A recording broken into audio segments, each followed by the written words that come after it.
Hello everyone, welcome back. Today I am here with the second part of the lesson Lost Spring Stories of Stolen Childhood by Anish Jung. ये इसका second part है जिसमें मुकेश नाम के लड़के की story है और जिसका सब टाइटल है I want to drive a car.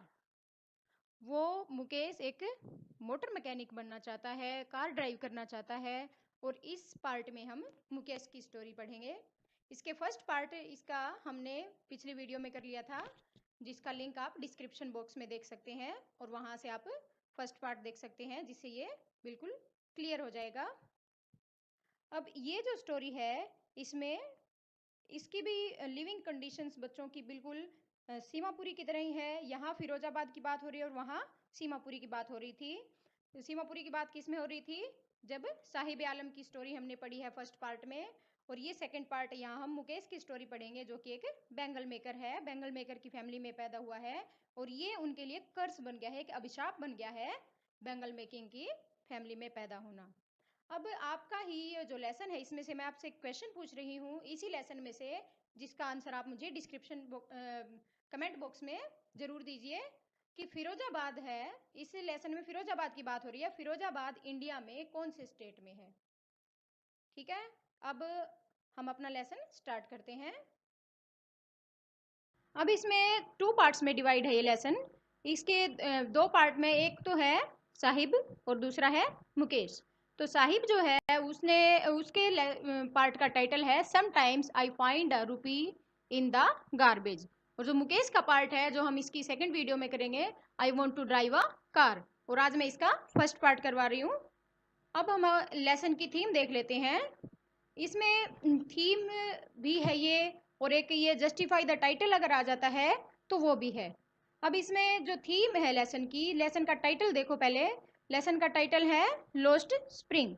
अब स्प्रिंग कौन सा सीजन होता है? स्प्रिंग ऐसा सीजन होता है जो सबसे बढ़िया सीजन होता है, जॉय से भरा हुआ होता है, खुशी से भरा हुआ होता है, और उसमें सब चीज़ ग्रो होती हैं।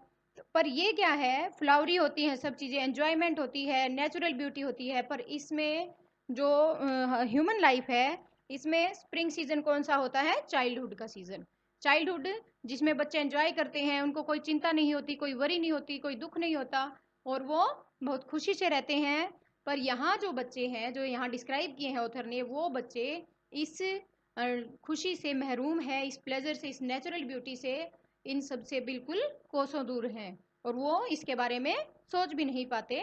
जैसे हमारी एक पोइम थी जो हमने पढ़ी थी, जिसको मैंने पूछा है आपसे क्वेश्चन, उसमें भी सेम इसी टाइप के बच्चे हैं। अब इसकी थीम है, the theme of the lesson is poverty and child labour. इसकी पॉवर्टी, गरीबी और बाल मजदूरी। यहाँ जो बच्चे हैं वो एज ए बाल मजदूरी हैं, वो वैसे विलिंगली अपना काम कर रहे हैं, अपने पेरेंट्स के साथ रहते हैं, पर वो एक बाल मजदूर की तरह ही हैं। वो कूड़ा बीनते हैं सुबह से दोपहर तक। The tradition and poverty condemn the children to the life of exploitation. अब जो ट्रेडिशन है इनका, ये लोग मान चुके हैं, ये लोग, ये धारणा है इन दोनों लोगों के बीच में कि ये हमारी परंपरा है, ये कि हमें यही काम करना पड़ेगा, हमें रैग पिकिंग ही करनी पड़ेगी या हमें चूड़ियाँ ही बनानी पड़ेंगी। तो ये उन्होंने अपने एक डेस्टिनी मान लिया है कि भगवान ने हमें ये काम दिया है तो हमें यही काम करना है। Even in their early age, here the stories of Sahib and Mukesh depict the plight of poor children. यहाँ जो दो बच्चों की कहानी है वो प्लाइट, बिल्कुल उनकी व्यथा को व्यक्त कर रही है, दो बच्चों की, और उनके थ्रू बाकी जो बच्चे हैं उनकी सोसाइटी में उनकी भी। They have no opportunity of schooling. उनके पास स्कूलिंग की कोई भी अपॉर्चुनिटी नहीं है, कोई अवसर नहीं है उनके पास स्कूल जाने का। They are force to indulge into child labour. उनको चाइल्ड लेबर में फोर्सली उनको डाला जा रहा है। Spring as well as childhood represents joy, pleasure, natural beauty and growth. यहाँ स्प्रिंग और चाइल्डहुड को कंपेयर किया गया है कि ये एक समझो एक मेटाफर की तरह, ये सिमली है, तो सिमली की तरह इसमें बताया गया है कि ये एक दूसरे के बिल्कुल समान है। जॉय है, प्लेजर है, नेचुरल ब्यूटी है, ग्रोथ है इन दोनों चीज़ों में। पर इन बच्चों के साथ ऐसा कुछ भी नहीं है, इनका चाइल्डहुड जो है वो लॉस्ट हो चुका है। It it is the most beautiful phase of life. So the writer has compared spring with childhood, इसलिए उसने चाइल्डहुड को स्प्रिंग के साथ कंपेयर किया है। The spring of the children has been lost in utter poverty, इनका spring बिल्कुल poverty के अंदर खो गया है। At the early age their shoulders are burden with hardships, बिल्कुल शुरुआत के ही सालों में जब ये बच्चे चलना ही सीखते हैं तो ये इन कठिन जो हार्डशिप्स हैं, इनकी जीवन में कठिनाइयां हैं, उनसे उनके बोझ तले दब जाते हैं और अपना स्प्रिंग खो देते हैं। और इस लेसन को एक फैक्चुअल डिस्क्रिप्शन है ये राइटर ने, ये जो खुद का एक्सपीरियंस है अनीश जंग का, उनकी सामने जो सोसाइटी के ऐसे बच्चे हैं उनके बारे में उन्होंने ये लिखा है। और ये क्या किया है, इसमें उन्होंने फिगर ऑफ स्पीच भी यूज किए हैं। वैसे तो फिगर ऑफ स्पीच पोएट्री में मोस्टली यूज होते हैं, पर यहाँ पे जैसे कि उन्होंने हाइपरबोल का यूज किया है। हाइपरबोल मीन्स बहुत ज्यादा बढ़ा चढ़ा कर बोल देना, यहाँ गार्बेज को, कचरे को गोल्ड माना है। ये मेटाफर का यूज किया है, जैसे कि रोड को क्या किसके साथ कंपेयर किया है, रिबन ऑफ लाइट के साथ। अब सिमली का भी यूज है, जैसे एज और लाइक का यूज करके कोई बात बताना, तो वाइट एज स्नो। इस लेसन का जो मेन कैरेक्टर है वो है मुकेश, और अनीश जंग मुकेश को मिलती है और वो उसकी स्टोरी लिखती है, उसकी पैथेटिक कंडीशन, उसकी मिजरेबल कंडीशन जो है वो उसके बारे में हमें बताती हैं अनीश जंग। अब बिल्कुल ही सेम ऐसे ही रहता है, वैसी लिविंग कंडीशन है जैसे साहिब की थी, ऐसे ही मुकेश की लिविंग कंडीशन है। उनका भी घर जो है बिल्कुल तंग घर है, इनके पूरी की पूरी सीवरेज की व्यवस्था भी नहीं है, रूम्स बिल्कुल डर्टी हैं, गंदे हैं, छोटे छोटे, और जिसकी दीवारें हिलती हैं, वोबली वॉल्स हैं और क्रम्बलिंग वॉल्स हैं, वोबली डोर्स हैं, हिलते हुए दरवाजे हैं इनके, और बिल्कुल आधी बनी हुई दीवारें हैं। यानी कि कंप्लीट घर बहुत ही कम लोगों के हैं, बहुत ज़्यादा धुएं से भरे हुए हैं, छोटे छोटे घर हैं, और उसमें जानवर और इंसान इकट्ठे रहते हैं, क्योंकि जानवरों का अलग बनाने के लिए इनके पास इतना पैसा नहीं होता। ये ऐसी कंडीशंस में रह रहे हैं कि इनके पास पूरा प्रॉपर पेट भरने का भी जो है वो नहीं हो पाता अरेंजमेंट, और ये नहीं समझ पा रहे हैं कि उनको पेट भरने के लिए कहाँ से मिल पाता है। जैसे कि आपने 11th क्लास में पढ़ा था अरम और मुराद की स्टोरी, उनको भी नहीं पता, वो भी बहुत गरीब फैमिली से बिलोंग करते थे, और इसी प्रकार उनकी तरह ही ये भी बहुत ज़्यादा गरीब फैमिली के बच्चे हैं, साहिब और मुकेश। अब मुकेश एक बैंगल मेकर का बच्चा है, और वो एक बार राइटर को अपने घर ले जाता है, और घर ले जाता है तो राइटर देखती है कि बिल्कुल स्टिंकिंग लेन्स हैं, नालियाँ बिल्कुल गार्बेज से भरी हुई हैं, कचरे के ढेर लगे हुए हैं, और इनके घरों में बिल्कुल भी अच्छा माहौल नहीं है। और उसके घर में देखती है कि उसकी भाभी है, उसके बड़े भाई की वाइफ है, उसके फादर हैं, उसकी ग्रैंड मदर है, और वो सब बिल्कुल छोटे से घर में है। उसकी भाभी खाना पका रही थी, और वो वेजिटेबल्स कटी हुई वहां रखी हुई हैं, और इस प्रकार जो है वो देखती है, बहुत ही बुरी कंडीशन थी, धुआं उसकी उस लड़की की आंखों में जा रहा था, जो उसकी भाभी होती है, और वो एज में बहुत ही छोटी होती है, क्योंकि वहाँ चाइल्ड मैरिज होती हैं, और बहुत कम एज की है वो, और उसको एक ट्रेडिशन भी उसको पता है, बहू के रूप में एक ट्रेडिशनली उसको ढाल दिया गया है कि बहू है तो उसको वेल करना पड़ता है। वेल मीन्स घूंघट, बड़े एल्डर्स जो होते हैं फैमिली के, उनके सामने उसको घूंघट करना पड़ता है, और वो घूंघट कर लेती है, जैसे ही अपने ससुर से कर लेती है, और राइटर उसके साथ जब जाती है मुकेश के पास, तो वो घूंघट कर लेती है। अब मुकेश प्राउडली उसको बताता है राइटर को कि हमने अपना घर रेनोवेट किया है, यानी कि उन्होंने थोड़ा सा उसको रेनोवेशन कर दी है, उसको पुनर्निर्माण कर दिया है, और इससे बहुत ज़्यादा खुश है। इसे राइटर को पता चलता है कि ये जो लोग हैं रेनोवेट करके घर को भी इतने ज़्यादा खुश हो रहे हैं, इसका मतलब ये है कि बहुत सारे लोग तो ऐसे होंगे जिनके पास बिल्कुल भी घर बनाने तक का भी पैसा नहीं है। और मुकेश जो है वो इस फैमिली के ट्रेडिशन को तोड़ना चाहता है, बैंगल मेकिंग के ट्रेडिशन को तोड़ना चाहता है। अब ये क्या है कि मुकेश जैसे बच्चे यहाँ इलीगली काम करते हैं, इन लोगों को ये पता नहीं है कि ये बैंगल मेकिंग का काम छोटे बच्चों से नहीं करवाया जाना चाहिए, एक चाइल्ड लेबर है ये, तो इलीगली वो लोग जो बैंगल मेकर्स हैं वो इनसे काम करवाते हैं, पर ये जो है कुछ भी नहीं कर पाते। और जैसे जैसे ये बच्चे बड़े होते हैं तो नेचुरली ये इन चीज़ों को एक्सेप्ट कर लेते हैं कि हमें बैंगल मेकर ही बनना है। अब मुकेश ऐसा लड़का नहीं है, वो इस फैमिली लाइनेज को तोड़ना चाहता है कि मैं इस विशिष्ट सर्कल से बाहर निकलना चाहता हूँ, मैं एक मोटर मैकेनिक बनना चाहता हूँ। इसलिए वो डेयर्स टू ड्रीम, वह सपने देखता है, उसकी आंखों में बहुत सारे सपने हैं, पर राइटर क्या कहती है कि ये सपना उसका एक मिराज की तरह है। मिराज होता है मृग तृष्णा।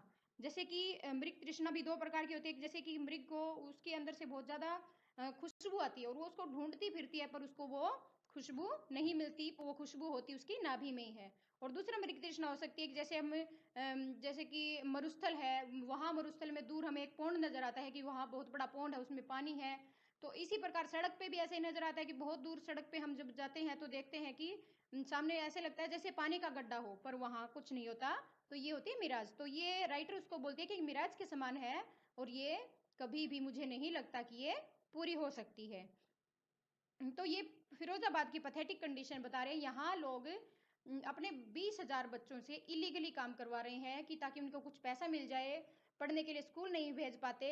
और यहाँ जो जिस जिस कंडीशन में वो काम कर रहे हैं, वो ग्लास फर्नेसिस, जो भट्टियाँ हैं ग्लास की, जहाँ वो ग्लास वेल्ड करते हैं, कांच की चूड़ियाँ बनाते हैं, वो बहुत ज़्यादा हाई टेम्परेचर में बच्चे काम करते हैं, बिना लाइट, बिना एयर के और फ्लिकरिंग ऑयल लैंप्स के सामने, टिमटिमाते हुए ऑयल के लैंप जो है दिए होते हैं उनके सामने काम करते हैं। और इनकी आंखें जैसे कि बहुत ज़्यादा एडजस्टेड हो जाती हैं डार्क में, ये लाइट में देख भी नहीं पाते। जैसे अगर हम कमरे में से अंधेरा कमरा हो या थोड़ी सी लाइट डिम हो जिस कमरे में, अगर हम बाहर निकलते हैं सूरज की तेज रोशनी में और हमारी आंखें नहीं खुल पाती, ऐसा ही इन बच्चों के साथ है। इनकी तो परमानेंट ही ऐसा हो गया है कि इनकी आंखें डार्क को ही सहन कर पाती हैं, लाइट को सहन ही नहीं कर पाती। और जैसे जैसे धीरे धीरे बच्चे बड़े होते हैं तो ये इनकी आई साइट बहुत कमज़ोर हो जाती है। किस वजह से? क्योंकि जो ग्लास की डस्ट होती है, जो धूल होती है, जो बिल्कुल नज़र भी नहीं आती, वो परमानेंट इनकी आंखों में धीरे धीरे करके जाती रहती है, एक स्लो पॉइजनिंग की तरह।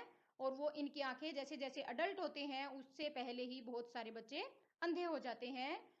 और यह इनकी फिजिकल और मेंटल हेल्थ को बहुत ज़्यादा प्रभावित करता है।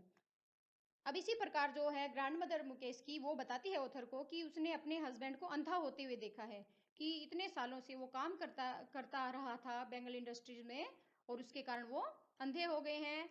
अब यहाँ जो ग्रैंड मदर है वो क्या कहती है, ये एक बिल्कुल आयरनिकल बात है कि वो ये इस जो गॉड गिवन लाइनेज मानते हैं इसको, कि वो इसको तोड़ना ही नहीं चाहते, वो इस रास्ते से जाना ही नहीं चाहते।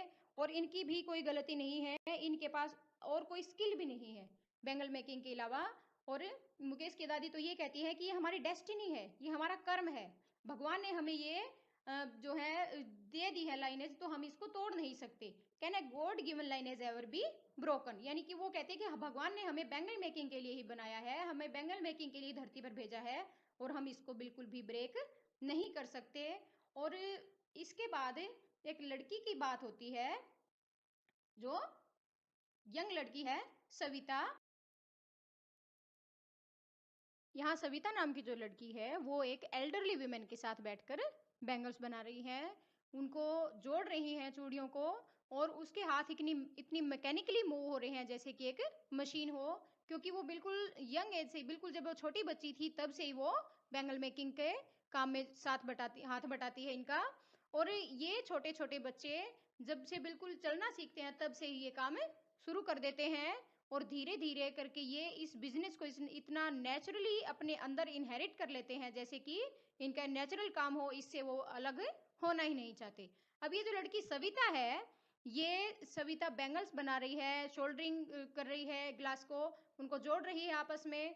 और इस लड़की को क्या इसको ये पता है कि ये जो चूड़ियाँ ये बना रही है उनकी सैंक्टिटी क्या है, उनकी पवित्रता क्या है? तो उनकी पवित्रता ये है कि ये इंडियन वुमेन के सुहाग की निशानी होती है। अब ये बात इस लड़की को तब पता चलेगी जब एक दिन ये रेड वेल ओढ़ लेगी, यानी कि रेड घूंघट ओढ़ लेगी और इसके हाथों में मेहंदी लगी होगी और इसके हाथों में चूड़ियां डाली जाएंगी रेड कलर की, तब शायद इस लड़की को इनकी पवित्रता का पता चलेगा। अब जो औरत उसके साथ बैठी है सविता के साथ, वो बोलती है कि ये जो कंडीशंस है हमारी इतनी पैथेटिक है कि मैंने कभी भी पूरी जिंदगी में एक टाइम का पूरा पेट भर के खाना भी नहीं खाया। यानी कितनी ज़्यादा बुरी कंडीशन में है ये लोग, ये बच्चे, इनके बड़े बूढ़े, कि ये पेट भर के खाना भी नहीं खा पाते, बहुत ज़्यादा बुरी दशा में है। तो ये वो उसके हस्बैंड भी बोलते हैं कि मैं बहुत सारे लोग नहीं कर पाते काम, पर मैंने ये काम करके दिखाया है कि मैंने अपने बच्चों के सर के ऊपर छत कर दी है, यानी कि मैंने एक घर बना दिया है। अब घर बनाना इन लोगों के लिए एक बहुत बड़े सपने सच होने के समान है, जैसे इन्होंने आसमान छू लिया हो, क्योंकि ये लोग घर भी नहीं बना पाते इन बच्चों के लिए, और पेट भर के खाना ही नहीं खा पाते, घर तो क्या बना देंगे ये। तो इनकी इतनी बुरी कंडीशन के लिए कौन जिम्मेवार है? इनके लिए जिम्मेवार है आसपास के लोग, जैसे पुलिस है, मिडल मैन है। अब इतने कठिन परिश्रम के बाद भी जो मुकेश के फादर हैं वो केवल अपने बच्चों को ये काम ही सिखा पाए बैंगल मेकिंग का, वो उनको स्कूल नहीं भेज पाए, उनके लिए घर नहीं बना पाए। तो ये जो है ये एक बिल्कुल पैथेटिक कंडीशन, इनकी दयनीय दशा दिखा रखी है इसमें राइटर ने, जो कि रियल में होती है फिरोजाबाद में। अब ये उनको बोलती है राइटर कि आप लोग ऑर्गेनाइज क्यों नहीं हो जाते, ऑर्गेनाइजेशन क्यों नहीं बनाते, जिससे आप लोग इनके खिलाफ आवाज उठाओ या अपना अलग बिजनेस शुरू कर दो जिसमें आपको बहुत फायदा होगा, आपकी लिविंग कंडीशन सुधर सकती हैं। तो वो बोलते हैं कि हम ऐसा नहीं कर पाते, क्योंकि अगर हम ऐसा करेंगे तो हमारे जो इलीगली बच्चे काम कर रहे हैं उनको पुलिस पकड़ ले जाएगी, और पुलिस ले जाएगी, और उनके साथ जैसे मिडल मैन की मिली भगत होती है, पॉलिटिशियंस की होती है, ब्यूरोक्रेट्स की होती है, तो वो लोग जो है इनको ऐसा नहीं करने देते। ऐसे ही ये क्या है कि विशेष सर्कल में फंसे हुए हैं बहुत ज़्यादा, एक जैसे कि अभिमन्यु फंसे थे उसमें, वैसे ही ये फंसे हुए हैं, चक्रव्यूह में फंसे हुए हैं, और ये निकल नहीं पाते। और वो चक्रव्यूह किसका है? मिडल मैन और पुलिस का, जो इनके जिन्होंने इनके फादर को और इनके फोर फादर्स को यानी कि पीढ़ियों को इनको बांध के रखा हुआ है, और इनसे केवल बैंगल मेकिंग का ही काम करवा रहे हैं। और ये इनको इनकी कंडीशन को ऐसा बना देते हैं कि ये अन्याय तक पहुंच जाती है, इनकी स्थिति इनजस्टिस तक पहुंच जाती है, और इनका बहुत ज़्यादा शोषण होता है। अब यहाँ ऑथर दो अलग अलग वर्ल्ड को देखती है कि एक तो ये संसार है कि ये एक स्टिग्मा है इनके लिए, एक कास्ट में पैदा होना, बैंगल मेकर की कास्ट में पैदा होना इनके लिए एक धब्बे के समान है। और दूसरा कि ये एक विशेष सर्कल में फंस गए हैं, साहूकार के, मिडल मैन और पुलिस वालों के। तो इन डेयरिंग इनके लिविंग का पार्ट ही नहीं है। So daring is not part of their living, इनके जिंदा रहने का हिस्सा ही नहीं है कि ये साहस भी कर पाए।